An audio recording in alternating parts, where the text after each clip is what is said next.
Hello everyone. So today is day 2 of word often confused and misused. आज के session में भी हम 15 ऐसे वर्ड्स करने वाले हैं जो प्रोनाउंस तो सिमिलर करते हैं बट उनके जो मीनिंग्स होते हैं, जो उनकी डेफिनेशन होती है वो बहुत अलग होती है। अगेन मेरा रेफरेंस है केडी कैंपस की नीतू सिंह मैम की book. So without wasting any time हम शुरू करते हैं। और डे 1 का जो है आप देख लेना वीडियो के चैनल के अंदर, आपको उसका लिंक मिल जाएगा। हमने यहाँ तक कर लिया था अप्रेज एंड अप्राइज तक। हमने टोटल 15 वर्ड्स पूरे कर लिए थे। अब नेक्स्ट हम शुरू करते हैं allusion and illusion. Allusion and illusion से, एल्यूशन का मतलब क्या होता है? एल्यूशन का मतलब होता है जब हम किसी को इनडायरेक्ट किसी चीज़ का रेफरेंस दे देते हैं। He was a Newton in arts class, मतलब हमने उसको न्यूटन से कंपेयर करके किसी भी पर्सन का जो रेफरेंस है वो हमने न्यूटन से दे दिया, कंपेयर कर लिया हमने उसको, तो हमने उसका क्या किया? एल्यूशन किया। इसको हम याद कैसे करेंगे? इसको याद करने से पहले हम इल्यूशन को पढ़ लेते हैं। इल्यूशन को याद करने के लिए एक सिंपल सा वे है। इल्यूशन होता है भ्रम, किसी भी चीज़ का भ्रम होना। तो इसको हम ऐसे याद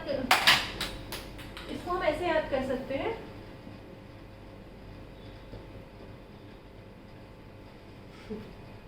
ये भ्रम है बेसिकली। ऐसा होता नहीं है।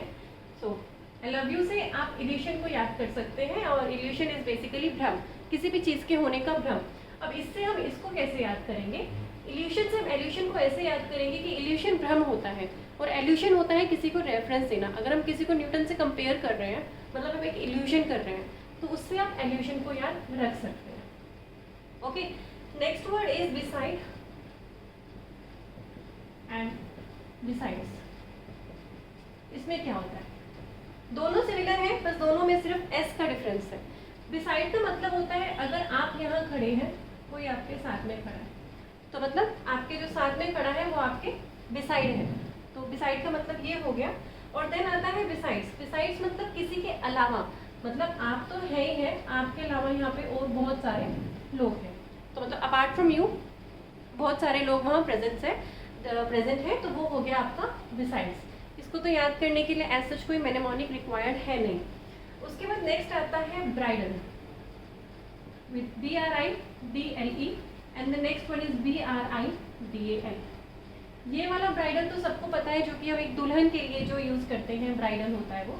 अब ये कैसे यूज़ करेंगे? ये होता है, आपने अगर कभी कोई हॉर्स देखा हो, मतलब जो लोग राइड करते हैं हॉर्स, तो वो हॉर्स के जो फेस पे बंधा होता है, जो उसकी हेड गियर होती है, उसको हम ब्राइडल कहते हैं। क्या होती है? हेड गियर होती है हॉर्स की। इसको हम याद, किसकी होती है? हॉर्स की। इसको हम याद कैसे करेंगे? इसको हम हॉर्स राइड से याद कर सकते हैं।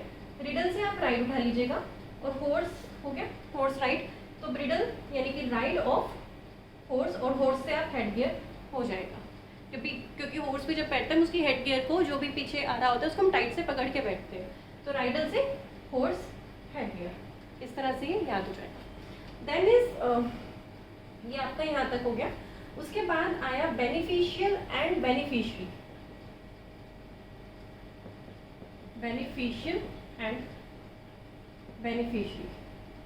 बेनिफिशरी वो होता है जिसको किसी भी चीज़ के बेनिफिट्स मिलते हैं। जैसे हम अपने अकाउंट्स में बेनिफिशरी अकाउंट बनाते हैं, बैंक अकाउंट्स के अंदर या किसी भी कंपनी के अंदर जो बेनिफिशरी अकाउंट्स बनते हैं, मतलब जिसको कि उसके बेनिफिट्स मिलेंगे, बेनिफिट्स जिसको मिलते हैं उसको हम कहते हैं beneficiary account. Then is beneficial.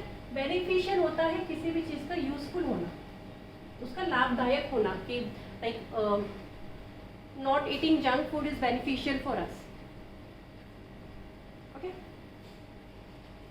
Then आता है बोर एंड BORE, बोर। ये वो वाला बोर नहीं है कि हम बोर हो रहे हैं, ये वो वाला बोर नहीं है। सबसे पहले हम BOAR की बात करेंगे। BOAR होता है बोर, यानी कि सुअर, अ पिग। अब इसको हम याद कैसे करेंगे? अगर आप हिंदी में सुअर लिखते हैं तो हम ऐसे लिखते हैं। अब देखो बोर, सुअर, मतलब इसको आपको हल्का सा रिदम बनाना पड़ेगा। लाइक बोर के अंदर आ रहा है, सोर तो नहीं होता, पर उससे आप सुअर याद कर सकते हैं। इसको याद करने का और कोई वे है नहीं। अगर है तो आप कमेंट बॉक्स में लिख देना ताकि और लोग इसको याद कर पाए। But according to me bore, sore, सुअर, आप इसको ऐसे कनेक्ट करके याद कर सकते हैं। Then is BORE, bore. इसको हम कैसे याद करेंगे? बेसिकली क्या होता है, ये सेकंड वर्ब होती है बियर। बियर भालू वाला नहीं, bear is like to bear someone, to tolerate someone, to बर्दाश्त करना किसी को। उसको हम कहते हैं बॉड। ये सेकेंड फॉर्म होती है बियर की। बेसिकली इसको हमने इसलिए बताया क्योंकि दोनों जो है उनकी प्रोनाउंसिएशन जो है बिल्कुल सेम है। उसके बाद हम नेक्स्ट पढ़ते हैं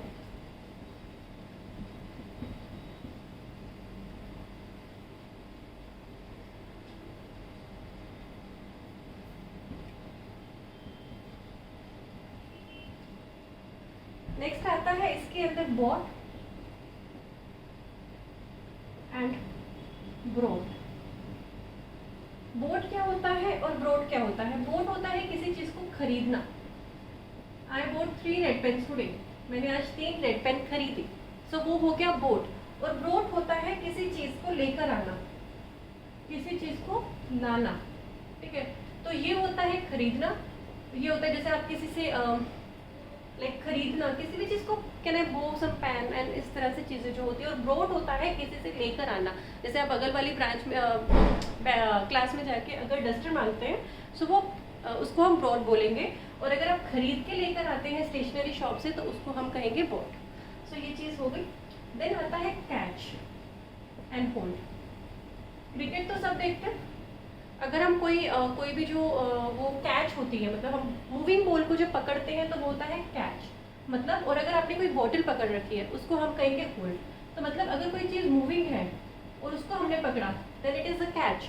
बट अगर कोई चीज़ स्टैटिक है यानी कि वो एक जगह पर है और उसको हम पकड़ते हैं then it is known as hold. उसके बाद आता है childish and child like.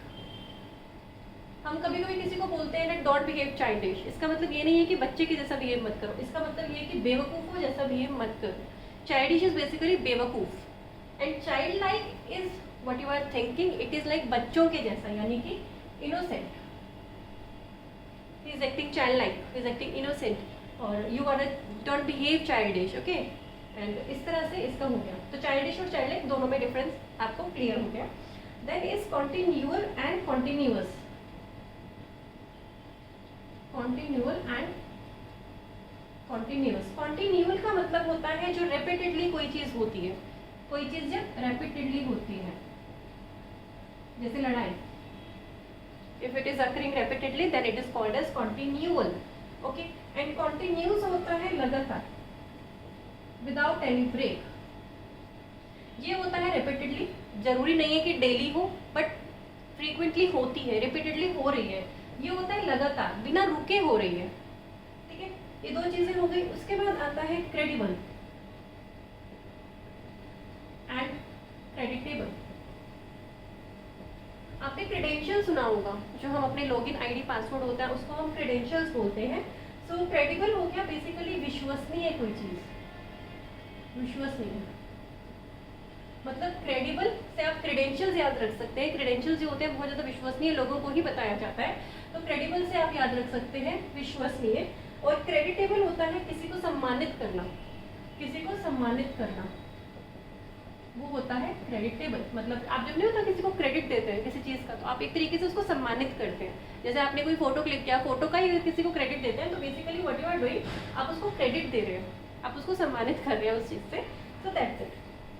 Then is censure and censor, ठीक है।